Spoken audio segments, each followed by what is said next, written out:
Hello दोस्तों, स्वागत है आपका हमारे यूट्यूब चैनल टेक्निकल चौहान में। तो दोस्तों, आज मैं आपको design of steel and masonry structure जो कि सिविल फाइनल ईयर का सब्जेक्ट है, उसके बारे में कुछ बहुत ही इम्पोर्टेंट फार्मूले हैं जिससे आप सभी न्यूमेरिकल कर सकते हैं, वो आपको बताने जा रहा हूँ। ये फार्मूले rivet joint and welding and rivet दोनों के हैं, जो कि बहुत इम्पोर्टेंट हैं, इसलिए वीडियो को ध्यान से देखना। तो वीडियो को स्टार्ट करने से पहले मैं आपसे यही कहना चाहूँगा कि मेरे चैनल को सब्सक्राइब करें और साइड में आ रहा है बेल आइकन को प्रेस करें, जिससे मेरी सभी वीडियो के नोटिफिकेशन आप तक सबसे पहले पहुँचते रहें। और चैनल को ज़्यादा से ज़्यादा सब्सक्राइब करें, शेयर करें, वीडियो को लाइक करें। चलो दोस्तों, वीडियो को शुरू करते हैं। जैसे कि आपको दिखाई दे रहा है, ये design of steel and masonry structure के कुछ फार्मूलेस हैं। ये देखिए, पहले आपको बताता हूँ टाइप्स ऑफ रिवेट ज्वाइंट, मतलब रिवेट जोड़ के प्रकार। रिवेट जोड़ कितने प्रकार के होते हैं? तो रिवेट जोड़ वो दो प्रकार के होते हैं। एक होता है लैप ज्वाइंट, लैप जोड़, दूसरा होता है बट ज्वाइंट, बट जोड़। तो जैसा कि आप देखते हैं, जो लैप ज्वाइंट होता है वो दो प्लेटों को इस प्रकार से एक दूसरे के ऊपर रख के जोड़ा जाता है, होता है लैप ज्वाइंट। और जो बट ज्वाइंट होता है वो उन दो प्लेटों को ऐसे आमने सामने रख के जब जोड़ा जाता है तो वो होता है बट जोड़। दोस्तों, अब आए फेलर इन रिवेट ज्वाइंट, मतलब रिवेट जोड़ों में जो विफलता आती है वो कितने प्रकार की होती है? वो तीन प्रकार की होती है। तो नंबर एक है टेंशन फेलर, जो तरल विफलता है, ऐसे पीटी से डिनोट करते हैं। इसके बाद फार्मूला होता है सिग्मा टी इंटू ब्रैकेट में P minus T into T. दोस्तों, नंबर 2 पे होती है शियर फेलर, अपूर्वपण विफलता, इसे पीएस से डिनोट करते हैं। तो पीएस बराबर इसमें फार्मूला होता है जो सिंपली होता है टाउ इंटू पाई/4 इंटू डी स्क्वायर, जब सिंगल रिवेट और सिंगल कवर हो। दोस्तों, जब डबल रिवेट और सिंगल कवर हो तो इसमें 2 लग जाता है, और जब डबल रिवेट और डबल कवर हो तो पीएस 2 इंटू एन पाई/4 टाउ डी स्क्वायर। तो दोस्तों, ये दो एन है वो संख्या, मतलब जो डबल कवर होता है, कवर की संख्या होती है एन बराबर, और जो दो हैं वो रिवेटों की संख्या। इसी जगह एन हो सकता है, रिवेट भी कितने भी हो सकते हैं। अब दोस्तों, नंबर 3 पे आती है वीरिंग फेलर, धारण विफलता। ये इसे पीवी से डिनोट करते हैं। इसके बराबर फॉर्मूला होता है दोस्तों sigma we D into T. तो दोस्तों, ये तीनों जो है फेलर हो गए। अब हम बात करते हैं डाया।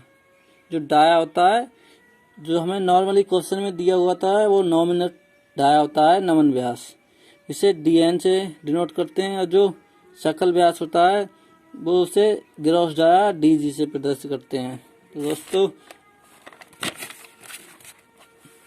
जो डाया होता है, मतलब व्यन जब डाया 24 से ज़्यादा होता है, जो डाया होता है हमारा 24 से ज़्यादा होता है, तो जो सकल व्यास ग्रॉस डाया निकालते हैं वो डीएन में 2 mm जुड़ जाता है। और जब ये 24 से कम होता है डाया हमें दिया हुआ, तो 1.5 ऐड हो जाता है। अब दोस्तों, रिवेट वैल्यू, मतलब क्वेश्चन में पूछता है रिवेट मान या सामर्थ्य ज्ञात करने के लिए, तो हमें क्या करना पड़ता है? जो तीनों हमने फेलर देखी थी, पीएस, पीवी, पीटी, इन तीनों को निकाल लेते हैं। इन तीनों में जो मिनिमम, जो सबसे कम मान आता है, वो रिवेट मान या रिवेट की सामर्थ्य होती है। और दोस्तों, इसके बाद निकालने की आता है इफिशिएंसी ऑफ रिवेट ज्वाइंट, मतलब रिवेट जोड़ों की दक्षता। उसके लिए फार्मूला आता है पीटी, पीवी, पीएस, मतलब तीनों फेलर में से जो मिनिमम होता है, जो सबसे कम आता है, उसे ऊपर लिख लेते हैं अपॉन में ठोस प्लेटों की सामर्थ्य, मतलब इंटू 100। तो ठोस प्लेटों की सामर्थ्य होती है P into T into sigma T. और इन तीनों में से जो छोटा होता है उसे लिख लेते हैं ऊपर, और नीचे ये इंटू 100 हो जाता है। तो एफिशिएंसी इस प्रकार निकाल लेते हैं। सभी न्यूमेरिकल में ऐसे ही निकलेगी। अब पूछता है क्वेश्चन में रिवेट जोड़ का डिजाइन, मतलब रिवेट जोड़ का अभिकल्पन। तो रिवेट जोड़ का डिजाइन करने के लिए भी क्वेश्चन आता है। उसके लिए फार्मूला होता है स्टेप 1 क्या करते हैं, हम डाया निकालते हैं डिजाइन के लिए डाया का फार्मूला होता है डीएन बराबर 6.05 अंडर रूट में टी। तो टी हम लगा देते हैं। उसके बाद जो भी डाया निकल के आता है उसे डीजी बराबर निकालते हैं। अगर 24 से कम है तो 1.5 जोड़ देते हैं, 24 से ज़्यादा है तो 2 अकॉर्डिंग DN, मतलब जो DN का मान है उसके अकॉर्डिंग जोड़ते हैं। तो स्टेप 2 में क्या करते हैं हम PS और PV जो कि हमने सामर्थ्य पहले आपको बता चुके हैं वो निकालते हैं, और जो दोनों सामर्थ्य इन दोनों में से कम आती हैं उसे PT मतलब तीसरी जो होती है फेलर उसके बराबर रख देते हैं। इतना करने के बाद दोस्तों ये देखिए हमें निकालनी पड़ती है पिच। जैसे कि आप देख रहे हैं ये देखिए पिच, जो मिनिमम पिच होती है तो 2.5 इंटू DN होता है, और जो मैक्सिमम पिच होती है वो 3.2 इंटू T होती है। अब दोस्तों इतना हो गया। अब किसी क्वेश्चन में पूछता है नंबर ऑफ रिविट मतलब रिविटों की संख्या बताइए, तो उसके लिए क्या करते हैं हम DN जो हमें दिया हुआ होता है DG निकाल लेते हैं अकॉर्डिंग टू DN के।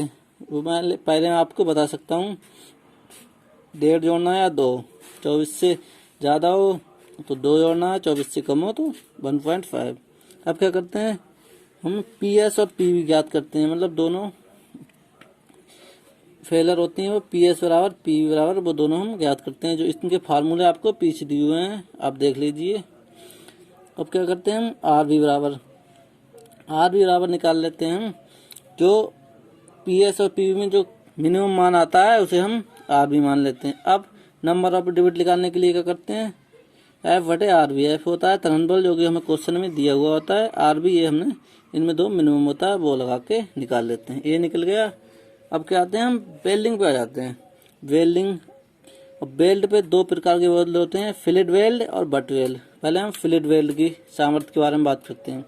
फिलेट वेल्ड की सामर्थ्य का फार्मूला होता है P बराबर tau into L into T। T बराबर होता है K इंटू S। K का मान 0.70, सभी क्वेश्चन में यही लगता है, तो 0.70 tau into L into S। S होता है फ्लैट वेल्ड की माप, ये भी क्वेश्चन में दी हुई होती है दोस्तों। ये देखिए अब बट वेल्ड की सामर्थ्य की बात करते हैं। बट वेल्ड की सामर्थ्य तो सिंगल वेल्ड होता है उसके लिए फार्मूला लगता है सामर्थ्य का P बराबर sigma T into 5/8 T into L। और जो डबल वेल्ड किया जाता है तो उसके लिए फार्मूला है P बराबर सिग्मा T इंटू L। तो दोस्तों आज के लिए इतना ही रिविट और वेल्ड के क्वेश्चन।